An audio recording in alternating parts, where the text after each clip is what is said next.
Hi friends, ಎಲ್ರಿಗೂ ನಮಸ್ಕಾರ. Tech creator Kannada YouTube ಚಾನಲ್‌ಗೆ ಸ್ವಾಗತ, ಸುಸ್ವಾಗತ. ಇವತ್ತಿನ ಈ ಒಂದು ವಿಡಿಯೋದಲ್ಲಿ ಪಿಎಂ ಕಿಸಾನ್ ಯೋಜನೆಯ 20ನೇ ಕಂತಿನ ಹಣ ಯಾವಾಗ ಜಮೆ ಆಗುತ್ತೆ, ಹಾಗೂ 19ನೇ ಕಂತಿನ ಹಣ ಬಂದಿಲ್ಲ ಅಂದ್ರೆ ಏನ್ ಮಾಡ್ಬೇಕು, ಬರ್ಬೇಕಂದ್ರೆ ಏನೇನೆಲ್ಲ ಮಾಡ್ಬೇಕು ಅಂತ ಈ ವಿಡಿಯೋದಲ್ಲಿ ಕಂಪ್ಲೀಟ್ ಆದ ಮಾಹಿತಿನ ತಿಳ್ಕೊಳ್ಳೋಣ. ಈ ವಿಡಿಯೋನ ಸ್ಕಿಪ್ ಮಾಡದೆ ಕೊನೆ ತನಕ ನೋಡಿ ಅಂತ ಹೇಳ್ತಾ, ನೀವಿನ್ನ ನಮ್ಮ ಚಾನಲ್‌ನ ಸಬ್ಸ್ಕ್ರೈಬ್ ಮಾಡ್ಕೊಂಡಿಲ್ಲ ಅಂದ್ರೆ ಸಬ್ಸ್ಕ್ರೈಬ್ ಮಾಡ್ಕೊಳ್ಳಿ. ಪಕ್ಕದಲ್ಲಿರೋ ಬೆಲ್ ಬಟನ್ ಆಲ್ ಇಟ್ಕೊಳ್ಳಿ. ನಾವು ಯಾವುದೇ ಹೊಸ ವಿಡಿಯೋಸ್ ಬಿಟ್ರು ನಿಮ್ಗೆ ನೋಟಿಫಿಕೇಶನ್ಸ್ ಮುಖಾಂತರ ಬರುತ್ತೆ ಅಂತ ಹೇಳಬಹುದು.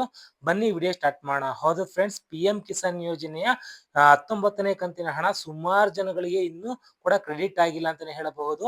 ಅವ್ರಿಗೆ ಏನಕ್ಕೆ ಕ್ರೆಡಿಟ್ ಆಗಿಲ್ಲ ಅಂತಂದ್ರೆ, ಏನಾದ್ರು ನೀವು ಅಕೌಂಟ್ ಅಲ್ಲಿ ಆಧಾರ್ ಕಾರ್ಡ್ ಅಲ್ಲಿ ಏನಾದ್ರು ತಿದ್ದುಪಡಿ ಮಾಡಿಸಿರೋದಾಗ್ಲಿ ಆಗಿರ್ಬಹುದು, ಅಥವಾ KYC ಮಾಡಿಸಿಲ್ಲ, ರೇಷನ್ ಕಾರ್ಡ್ಗೆ KYC ಮಾಡಿಸಿಲ್ದೇ ಇರೋದಾಗಿರ್ಬೋದು, ಅಥವಾ ನೀವೇನಾದ್ರು ಬೆನಿಫಿಷಿಯರಿ ಅಕೌಂಟ್ ನ ಚೇಂಜ್ ಮಾಡಿಸಿರಿ ಅಂದ್ರೆ NPCI ಮ್ಯಾಪಿಂಗ್ ಮಾಡಿಸಿಲ್ಲ ಅಂತಂದ್ರೆ, ಆಧಾರ್ ಕಾರ್ಡ್ ನ ಪ್ಯಾನ್ ಕಾರ್ಡ್ ಗೆ ಲಿಂಕ್ ಮಾಡಿಸಿಲ್ಲ ಅಂದ್ರೆ, ನೀವೇನಾದ್ರು ರೀಸೆಂಟ್ ಆಗಿ ಮಾಡಿಸಿದ್ರು ಕೂಡ ನಿಮ್ಗೆ 19ನೇ ಕಂತಿನ ಹಣ ಕೂಡ ಜಮೆ ಆಗೋದಿಲ್ಲ ಅಂತಾನೆ ಹೇಳಬಹುದು. ಯಾಕೆಂತಂದ್ರೆ ಈಗ ತಾನೇ ರೀಸೆಂಟ್ ಮಾಡಿರ್ತಾರೆ, ಅದಕ್ಕೆ ನಿಮ್ಗೆ ಅಪ್ಡೇಟ್ ಆಗಿರಲ್ಲ ಪಿಎಂ ಕಿಸಾನ್ ಯೋಜನೆ.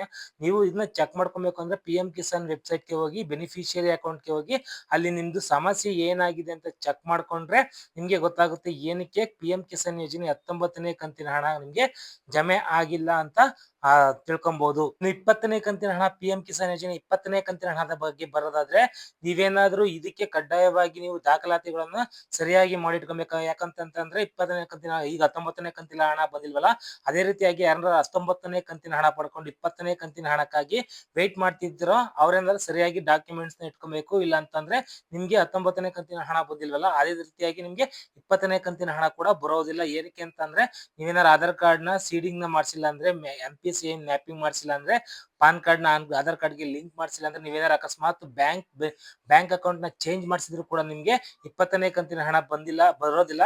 ಅದಕ್ಕೆ ಎಲ್ಲ ಡಾಕ್ಯುಮೆಂಟ್ಸ್, ಆಮೇಲೆ ಪಹಣಿ ಮೇನ್ ಇಂಪಾರ್ಟೆಂಟ್ ಆಗಿ ಪಹಣಿ ಬೇಕಾಗುತ್ತೆ. ಇವೆಲ್ಲ ದಾಖಲಾತಿ ಸರಿ ಇದ್ರೆ ಮಾತ್ರ ನಿಮ್ಗೆ ಪಿಎಂ ಕಿಸಾನ್ ಯೋಜನೆ 20ನೇ ಕಂತಿನ ಹಣ ಕೂಡ ಜಮೆ ಆಗುತ್ತೆ ಅಂತ ಹೇಳಬಹುದು.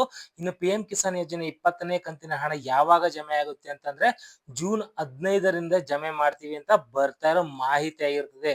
ಜೂನ್ 15, 19ನೇ ಕಂತಿನ ಹೋದ್ ತಿಂಗಳಿಂದ ಜಮೆ ಮಾಡಿದ್ರು, ಆದ್ರೆ ಈಗ ಜೂನ್ 15ಕ್ಕೆ 20ನೇ ಕಂತಿನ ಹಣ ಕೂಡ ಜಮೆ ಮಾಡ್ತಾರೆ ಅಂತ ಬರ್ತಾ ಇರೋ ಮಾಹಿತಿ ಆಗಿರ್ತದೆ. ಪಿಎಂ ಕಿಸಾನ್ ಯೋಜನೆ 2,000 ರೂಪಾಯಿ ಇರೋದನ್ನ 4,000 ರೂಪಾಯಿ ಮಾಡ್ಬೇಕು ಅಂತ ಇದಾರೆ. ಆದ್ರೆ ಇದು ಬರ್ತಾ ಇರೋ ಮಾಹಿತಿ ಅಷ್ಟೇ. ಇದು ಅಫಿಷಿಯಲ್ ಆಗಿ ಸರ್ಕಾರದ ಕಡೆಯಿಂದ ಏನು ನ್ಯೂಸ್ ಬಂದಿಲ್ಲ. ಇದು ಜಾಸ್ತಿ ಆದ್ರೂ ಆಗ್ಬಹುದು, ಹೇಳೋದಕ್ಕಾಗೋದಿಲ್ಲ. ಐ ಹೋಪ್ ಈ ಒಂದು ಮಾಹಿತಿ ಇಷ್ಟ ಆಗಿದೆ ಅಂತ ಅನ್ಕೊಂತೀನಿ. ಈ ಒಂದು ಮಾಹಿತಿ ಇಷ್ಟ ಆಗಿದ್ರೆ ಲೈಕ್ ಮಾಡಿ, ಕಮೆಂಟ್ ಮಾಡಿ, ನಿಮ್ ಫ್ರೆಂಡ್ಸ್ ಫ್ಯಾಮಿಲಿ ಜೊತೆ ಶೇರ್ ಮಾಡ್ಕೊಳ್ಳಿ ಅಂತ ಹೇಳ್ತಾ ನೆಕ್ಸ್ಟ್ ವಿಡಿಯೋದಲ್ಲಿ ಸಿಗ್ತೀನಿ. ಅಲ್ಲಿವರೆಗೂ ಟೇಕ್ ಕೇರ್, ಬಾಯ್. ಜೈ ಹಿಂದ್, ಜೈ ಕರ್ನಾಟಕ.